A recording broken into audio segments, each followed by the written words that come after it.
사랑하는 성도님들과 함께 나눌 말씀은 사무엘하 19장 1절에서 8절까지의 말씀입니다. 핵심적으로 살펴볼 말씀은 3절에서 6절까지의 말씀입니다.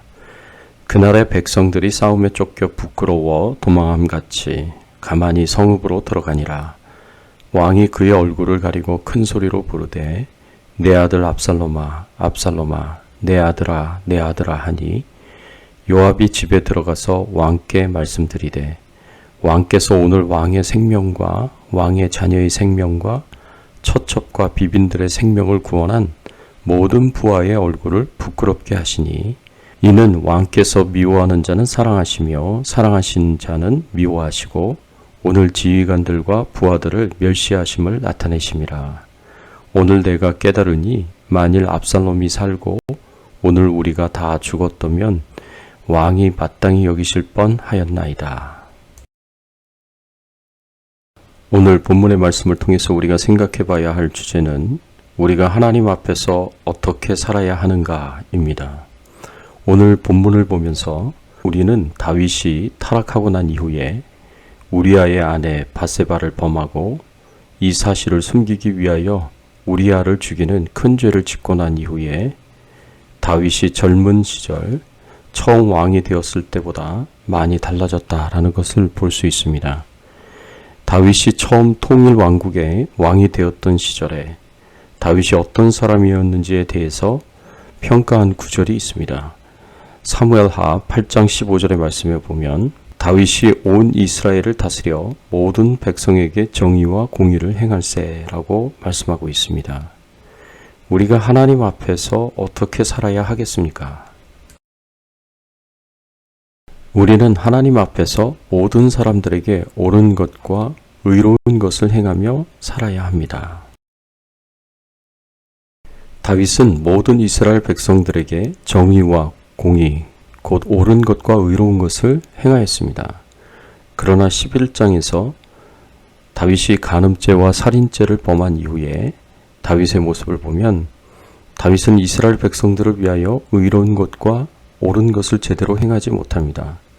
먼저는 아들에 대하여 아버지로서 의로운 것과 옳은 것을 제대로 행하지 못합니다. 즉 아버지로서 제대로 역할을 잘 감당하지 못합니다. 18장 33절의 말씀에 보면 압살롬이 죽었다는 소식을 들었던 다윗이 커다란 슬픔으로 이렇게 고백합니다. 내 아들 압살롬아, 내 아들 압살롬아, 차라리 내가 너를 대신하여 죽었다면 압살롬 내 아들아 하였더라. 19장 4절에서도 내 아들 압살롬아 압살롬아 내 아들아 하니 라고 슬퍼합니다. 이렇게 다윗은 압살롬이 죽었다는 소식에 내 아들 압살롬아 내 아들 압살롬아 내가 너를 대신하여 죽었다면 하면서 슬피 울면서 압살롬을 찾았습니다.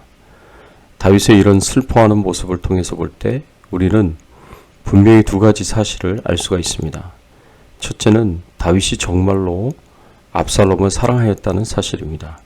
비록 압살롬이 자신에게 반역을 행하였고 자신을 죽이라고 칼을 들고 덤벼 들었다고 하더라도 다윗은 정말로 압살롬을 사랑했습니다. 그래서 압살롬의 죽음에 자신의 슬픔을 절제하지 못합니다. 또 둘째로는 다윗이 압살롬의 죽음을 원래 자신의 죄 때문인 것을 알고 있었습니다. 내가 너를 대신하여 죽었다면 이라는 다윗의 고백은 정작 죽어야 할 사람은 압살롬이 아니라 자신이어야 했다라는 생각을 표현하는 고백입니다. 이것은 이 모든 일에 대한 책임이 자신에게 있음을 표현한 것입니다. 암논의 경우에도 그렇고 압살롬의 경우에도 마찬가지로 다윗은 아버지의 역할을 제대로 하지 못했습니다. 암논을 사랑하였고 압살롬을 사랑하였지만 이 사랑은 결점이 많은 사랑이었습니다.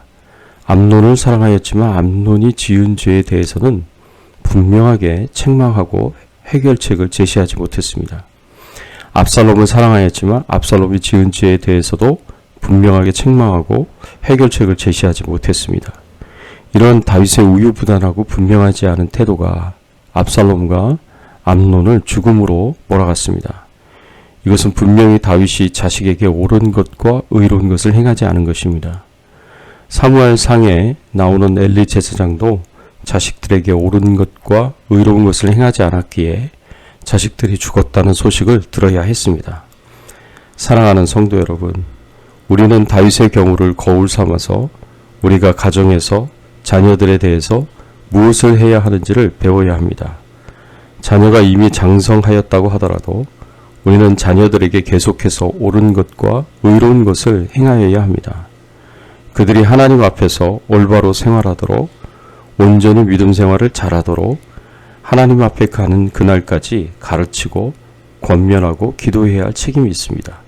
이 사명을 잘 감당하시기를 바랍니다. 오늘 본문의 말씀에 보면 압살롬을 사랑하였고 압살롬의 죽음이 결국 자신의 죄 때문이라는 사실 때문에 슬피 울면서 압살롬을 찾았던 다윗의 모습은 다윗을 따르고 충성하였던 백성들에게 옳은 것과 의로운 것을 행하지 못하는 것이 되었습니다. 다윗이 압살롬의 죽음에 대하여 슬퍼하는 것까지는 좋았는데 지나치게 슬퍼함으로 다윗에게 충성하였던 백성들을 부끄럽게 만들었습니다. 다윗에게는 한 가정의 아버지로서의 역할도 있었지만 또한 왕이었기 때문에 백성들의 지도자로서도 역할을 해야만 했습니다. 압살롬의 죽음에 대한 지나친 슬픔의 표현은 결국 다윗을 위하여 압살롬과 전쟁을 하였던 이스라엘 백성들을 부끄럽게 만들었습니다. 이것은 다윗이 자신을 위하여 목숨을 걸고 충성하며 싸웠던 백성들보다는 다윗을 반역하고 자신과 백성들을 모두 죽이려고 하였던 원수 압살롬을 더 사랑하였다는 것을 의미합니다. 그리고 이것은 다윗에게 충성하고 목숨을 걸고 싸운 백성들의 그 모든 충성심과 수고를 의미 없고 가치 없는 것으로 만드는 행동이었습니다.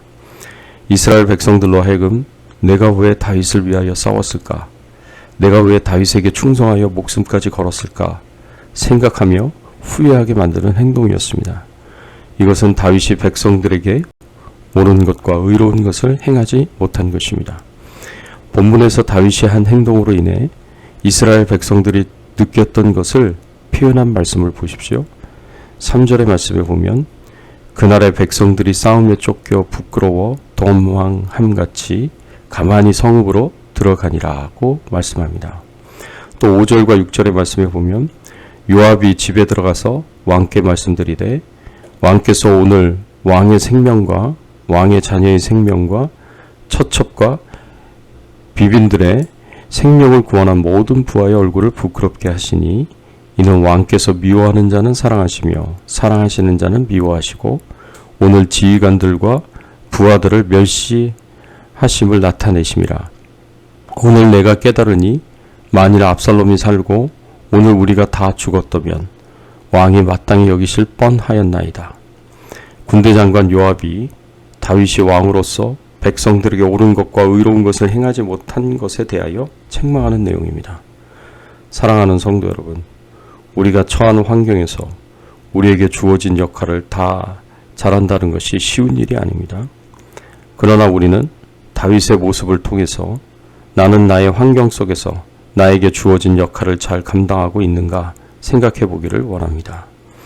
아버지로서, 어머니로서, 딸로서, 아들로서, 지도자로서 나는 하나님 보시기에 옳은 것과 의로운 것을 행하고 있는가 진지하게 생각해 봐야 합니다.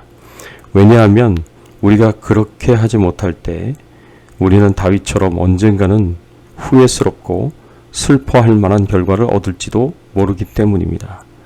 언제 어디서나 무엇을 하든지 모든 사람에게 하나님 앞에서 옳은 것과 의로운 것을 행하는 성도님들이 되시기를 예수 그리스도의 이름으로 축원합니다. 함께 기도하겠습니다. 하나님 감사합니다. 하나님 앞에서 모든 사람들에게 옳은 것과 의로운 것을 행하며 살아야 함을 다윗의 모습을 통해서 다시 한번 생각하고 깨닫게 하여 주시니 감사를 드립니다. 우리가 있는 삶의 환경 속에서 하나님 앞에서 가족들에게 그리고 모든 사람들에게 옳은 것과 의로운 것을 행하며 살 수 있는 저희들의 신앙의 삶이 되게 하여 주시옵소서.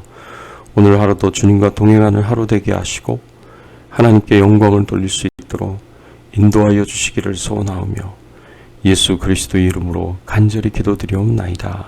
아멘.